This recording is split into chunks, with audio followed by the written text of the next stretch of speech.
자, 거래대금이 감소하면서 점점 돈 벌기에는 줄어들고 있습니다. 외국인들 또 팔아먹으려고 오늘 단타로 매수가 들어오는데 시장 조건이 좋지가 않습니다. 신규 상장주를 제외한다면 지금 옥석 가리기가 굉장히 어려운 시장이며 제가 장중에 이런 차트를 조심하라고 주기적으로 말씀드리고 있으며 진짜 한옥가 띄고서 도망가는 스캘퍼가 아닌 이상은 따라 하다가 정말 큰일 날 수가 있습니다. 단타에 익숙하거나 경험이 정말 많다면은 어떻게 매매하든 하든 간에 수익을 내겠지만 진짜 초보자분들은 이런 차트를 무조건 조심하셔야 되며 단타 치면서 수익금을 지키기 위해서라도 꼭 필요한 기본적인 스킬이기 때문에 알아두시는 게 좋을 것 같습니다. 자, 이런 시장에서는 아무 종목이나 매수를 하는 게 아니라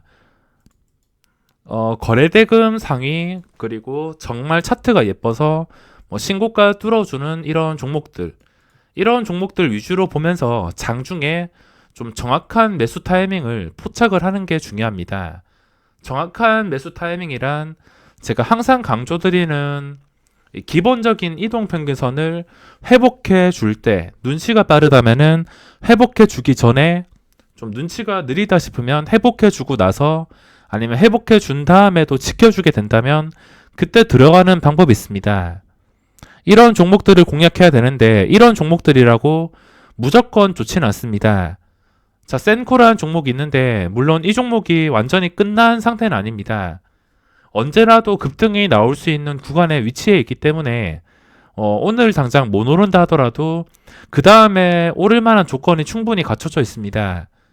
근데 이것도 어디로 튈지 몰라서 지금 함부로 넣지는 못하고 있으며 제가 조심하라고 말씀드릴 차트는 바로 이런 차트입니다. 장중에 갑자기 이렇게 급등이 나오는 차트.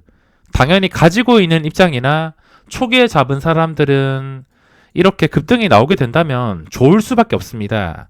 하지만 대부분의 신규 진입자들은 거래량을 보시면 아시다시피 거의 다 고점에 매수를 들어갑니다. 가지고 있는 사람이나 초기에 매수한 사람들은 위에서 팔아 먹을 수도 있는데 대부분이 신규 진입자들이 고점에서 물어버릴 확률이 높다는 것입니다. 이런 거 그냥 무작정 추격 매수하다가 아무리 그 전에 좋아 보인다 하더라도 무작정 추격 매수하다가 확률적으로 봤을 때 10개 중에 시장에 따라서 또 다르겠지만 보통 7번은 제자리로 돌아간다 보시면 되겠습니다. 종목에 따라서 다 다르겠지만 이거는 15,850원까지 올라갔다가 이렇게 1,000원 이상 내려왔습니다. 1,200원 정도 내려왔는데 이렇게 된다면 손실이 7%에서 많게는 10%까지 아무렇지 않게 날아갈 수가 있습니다. 최소 5%에서 많게는 10%까지. 쉽게 말해서 내가 그냥 추격 매수한 다음에 무조건 버티게 된다면 10개 중에 3개, 적으면은 1개, 2개가 될 수가 있습니다.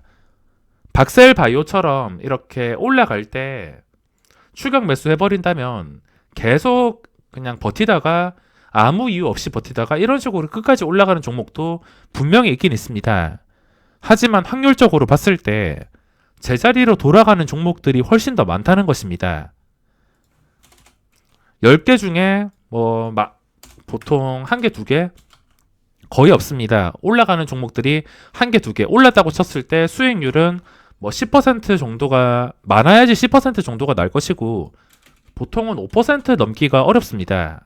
추격 매수를 했을 때 5% 수익을 넘기기도 정말 어렵습니다. 아무리 강한 종목이라 하더라도 이런 식으로 수익이 난다고 쳤을 때 나머지 7, 8번 이거는 전부 다 실패한다고 보시면 됩니다.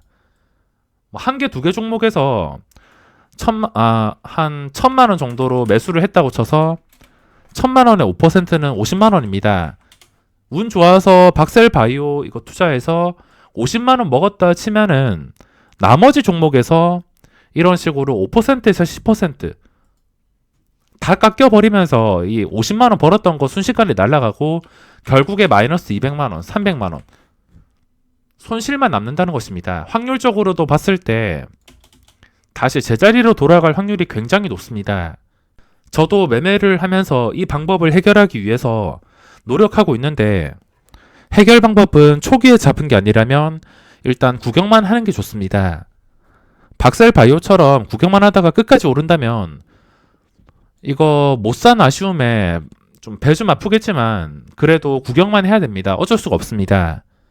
일단 계속 구경만 하다가 뭐 올라가든 말든 내 것이 아니었다 생각하고서 이걸 보내줘야 됩니다. 괜히 이거 놓치고 나서 배 아파서 아 내가 여기서 샀으면은 뭐 얼마 수익이었을 텐데 여기서 샀으면 뭐 한 달, 두 달 수익금 그냥 벌었을 텐데 이런 생각하다가 내동매매 하게 될 것이고 또 다른 종목에 고점에 물리게 될 것이고 결국에 손실만 남거나 그 전에 벌어 놓았던 돈들 전부 다 잃어버릴 수가 있습니다.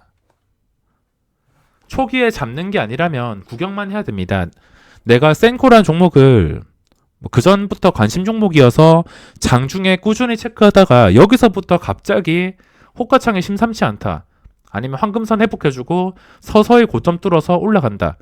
아직 변동성이 나오지 않고 거래량이 크게 반응이 나오지 않았을 때 미리 들어가야지 유리하게 대응을 할 수가 있습니다. 올랐을 때 매도해서 수익을 챙길 수도 있으며 올라갔다가 이 안 좋은 캔들이 떴을 때 매도한다 하더라도 유리한 자리에 잡게 된다면 어째 되었든 간에 본전은 지킬 수가 있습니다. 그러니까 초기에 잡은 게 아니라면은 구경만 해야 됩니다. 일단 내가 봤을 때 양봉이 한 개라도 뜬 상태라면 여기서 따라 들어가는 게 아니라 구경만 해야 된다는 것입니다.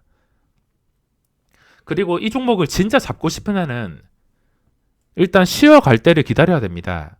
주가가 만약에 그냥 수직으로 끝까지 올라 버린다면 그것도 놓아주는 게 맞으며 보통 올라가다가 한 10초, 20초 눌릴 때도 있고 3분봉으로 티가 나게 눌릴 때가 있습니다.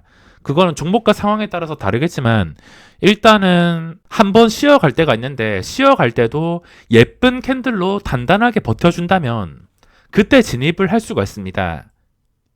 예쁜 캔들이란 최근에 떴던 이 양봉들을 거의 잡아먹지 않고서 반도 안 되게 잡아먹지 않고 상승을 유지해주는 그런 캔들이 나왔을 때 근데 그 다음 캔들 자체가 보시다시피 여기 최근에 떴던 이 양봉의 몸통 반을 아무렇지 않게 잡아먹었습니다. 이거 자체가 위험하다는 신호이며 좀 좋은 예시로는 종목마다 다 다르겠지만 최근에 떴던 좀 커다란 양봉을 다 잡아먹지 않고서 이 구간을 좀 안정적으로 반 정도는 유지를 해줘야 된다는 것입니다. 반 정도 유지하면서 5분선 겹치고 이렇게 좀 안정적으로 거래가 돼야지 그 뒤로 더 이상 빠지지 않는 것을 확인하고 들어갈 수가 있습니다. 그리고 좀 더 안전하게 매매하기 위해서는 처음 계획했던 금액보다 훨씬 더 적게 진입하는 게 중요할 수가 있습니다. 예를 들어서 내가 여기서 매수하려 했는데 놓쳐가지고 원래는 7천만 원 정도 들어가려 했는데 놓쳐가지고 일단 구경만 했습니다. 순식간에 주가가 7, 8%가 올랐는데 7천만 원을 7, 8% 오른 구간에서 접근하게 된다면 그거 이런 식으로 물렸을 경우에 감당이 되지 않습니다. 그렇기 때문에 좀 더 탄탄한지 확인해 주고서 그 전에 7천만 원 계획했다면 좀 줄여가지고 뭐 4천만 원이라든지 3천만 원이라든지 뭐 더 줄여서 2천만 원이라든지 금액을 조절을 해줘야 됩니다. 처음에는 강력한 자리라서 좀 강력하게 들어가도 되지만 이미 시세가 나온 상태에서 주가가 어떻게 될지는 뭐 저도 시세가 나온 다음에 주가가 어떻게 될지 알 수가 없습니다. 박셀바이오든 센코든 여기서 반응이 나온 다음에 이게 끝까지 오를지 그리고 센코가 반응이 나온 다음에 이런 식으로 제자리 돌아갈지 저는 이런 상황들을 예측할 수가 없습니다. 중요한 자리에서 빠르게 매수하는 것을 잘할 뿐이지 그 뒤에 주가는 어떻게 움직일지 저도 그것까지는 예측을 할 수가 없습니다. 예측을 할 수 없기 때문에 적당히 먹고 매도를 하던가 절반 매도를 하던가 아니면 뭐 본전만 보고서 끝까지 버티던가 그런 식의 여러 가지 선택을 할 수가 있습니다. 주식시장에는 이런 지독한 패턴의 종목들이 수없이 많이 나오고 있습니다. 여기에 낚여가지고 최고 거래량이 발생하면서 전부 다 고점에 물린 다음에 이런 식으로 단기간에 엄청난 금액을 손절하는 것입니다. 뭐 적게는 수십만 원에서 많게는 수백만 원까지. 이런 상황을 피하기 위해서는 내가 매수 타이밍을 놓쳐서 매매를 못했다 하더라도 그 종목이 날아갔을 때 절대 배아파하시면 안 됩니다. 아쉬운 마음이야 있겠지만 그 마음을 억누르고 여기서 내가 뭐 얼마 못 벌어서 아쉽다 이게 아니라 내가 다음에는 좀 더 날카롭게 잡아야겠다. 다음에는 이것보다 훨씬 더 좋은 종목에 잘 잡아서 수익을 내겠다. 이런 식으로 다음 버스를 기다려야지 괜히 이거 아쉬워가지고 원래 여기서 잡아야 될 거 뭐 고점에 들어간다던가 뭐 이쯤에 들어간다던가 이쯤에 들어가게 된다면 이미 이거 자체가 매매가 망한 것입니다. 이런 식으로 매매를 하게 된다면 나중에 또 다른 종목에서 내동 매매를 할 가능성이 높아지기 때문에 놓쳤다 싶으면 다음 버스를 기다려야 됩니다.